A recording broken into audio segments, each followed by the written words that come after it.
வணக்கம். நான் கீதா அன்பழகன். இன்றைக்கி என்ன பதிவு நம்ம பார்க்க போகிறோம் அப்படின்னா, இந்த ராமநவமியை பற்றி தான். இது ரொம்ப விசேஷமான நாள். இந்த ராமநவமி எப்பொழுது வருகிறது என்றால், அது புதன்கிழமையோடு வர்றது ரொம்ப விசேஷம். 17/4/2024 அன்று புதன்கிழமை ராமநவமியாக கொண்டாடுகிறார்கள். இந்த நவமி திதி என்பது செவ்வாய்க்கிழமை இரவே 5:47 வருகிறது. மறுநாள் 6:59 வரை உள்ள இந்த நவமி நேரத்தில் நம்ம ராமரை வழிபாடு செய்தோம் என்றால் நம்முடைய தீராத பிரச்சனைகள், தீராத கடன்கள், வம்பு வழக்கு, சண்டை, விரோதம், அந்த மாதிரியான விஷயங்கள், பாகப்பிரிவினை பிரச்சனைகள், அந்த மாதிரி என்னென்ன விஷயங்கள் நம்மிடம் இருந்து வெளியேறினவோ, அதாவது வெளியேறினா நம்முடைய சொத்து போயிருக்கலாம், இல்லை வேறு ஏதாவது ஒன்று, இப்போது அந்த மாதிரி நம்மக்கிட்ட இருந்து போன விஷயங்கள் திரும்பவும் நம்மக்கிட்ட வந்து அடையணும் அப்படின்றதுக்காக வழிபாடு செய்யக்கூடிய ஒரு அற்புதமான ஒரு நாள் இது. ராமருடைய அன்பை பெறுவதற்காக, அது வேறு விஷயம். ஏன்னா அன்பாக எந்த ஒரு கடவுளையும் நம்ம வழிபாடு செய்யும் பொழுது அதனுடைய பலாபலன் அது அபரிதமாக இருக்கும்.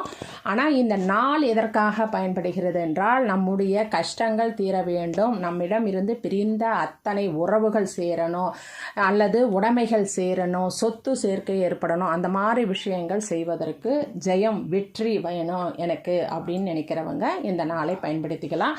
பொதுவாக இந்த ராமநவமி என்பது ராமரை வழிபாடு செய்வது தான். ராமர், உங்கள் வீட்டில் ராமர் பட்டாபிஷேக படம் இருந்ததுன்னா அழகாக தொடச்சிட்டு மஞ்சள் குங்குமம் பொட்டு வைங்க.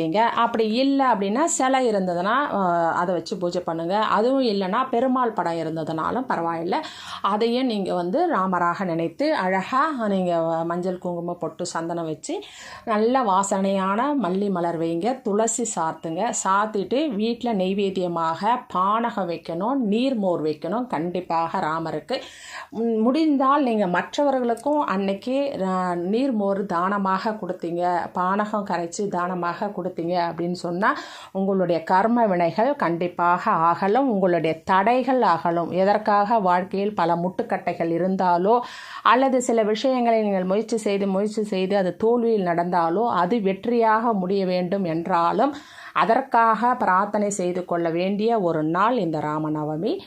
அன்று நம்ம செய்ய வேண்டிய ஒரு விஷயம் என்ன அப்படின்னு சொன்னால், நீங்கள் அதை பிரம்ம முகூர்த்தத்துலேயும் செய்யலாம், மாலை நேரத்துலையும், உங்களுக்கு எப்போ நேரம் கிடைக்குதோ. ஆனால் நவமிக்குள்ளே செஞ்சுருங்க, நவமி திதி இருக்கிறதுக்குள்ளே. இந்த நேரத்தில் நீங்கள் என்ன செய்யணும் அப்படின்னா, நீங்கள் என்னத்துக்காக, அதாவது ஒரு கோர்ட்டு பிரச்சனையாக, ஒரு வீட்டு வழக்காக, இல்லை வேறு எதுக்காகவோ நீங்கள் ஒரு வழக்கில், ஒரு பிரச்சனையில், ஒரு எக்ஸாமில் அந்த மாதிரி நீங்கள் வெற்றி அடையணும் அப்படின்னு வேணும், இந்த கோரிக்கையை நான் சாதித்தே ஆகணும் அப்படின்னு நினைக்கிற உங்களுடைய ஒரு விஷயத்தை எழுதிடுங்க. எழுதிட்டு அதற்கு கீழே ஃபுல்லாக 108 முறை ஸ்ரீராம ஜெயம் எழுதுங்க. அப்படி இல்லை, நீங்கள் ஸ்ரீராம ஜெயம் 108 முறை எழுதிட்டு கீழே உங்களுடைய கோரிக்கையை எழுதுங்க.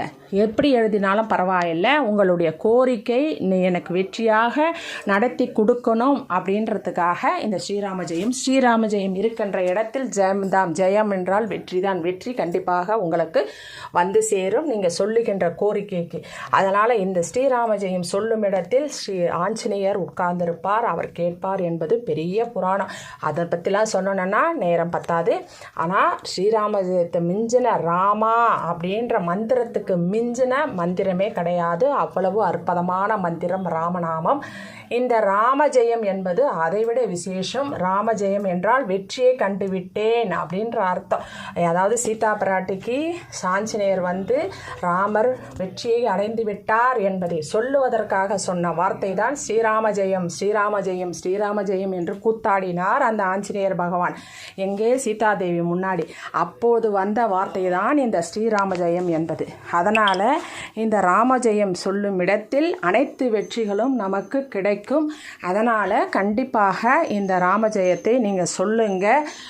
இந்த ராமஜெயத்தை நீங்கள் 108 முறை எழுதுங்க. இந்த 108 முறை நீங்கள் எழுதிட்டு உங்கள் கோரிக்கையை நீங்கள் சொல்லி அதை மடித்து அந்த ராமர் சிலை பக்கத்துலேயோ ஃபோட்டோ பக்கத்துலேயோ அல்லது பெருமாள் படத்து முன்னாடியோ வச்சுடுங்க. அதன் மேலே ஒரு துளசி இலையை வைங்க. வச்சு மனதார பிரார்த்தனை பண்ணிக்கோங்க. கண்டிப்பாக உங்களுடைய கோரிக்கை வெற்றியில் முடியும் என்பதில் எந்த விதமான மாற்று கருத்தும் இல்லை. சரிங்களா? நன்றி, வணக்கம், வாழ்க வளமுடன். இந்த வீடியோவை சப்ஸ்கிரைப் பண்ணுங்கள், ஷேர் பண்ணுங்கள், லைக் பண்ணுங்கள். தேங்க்யூ.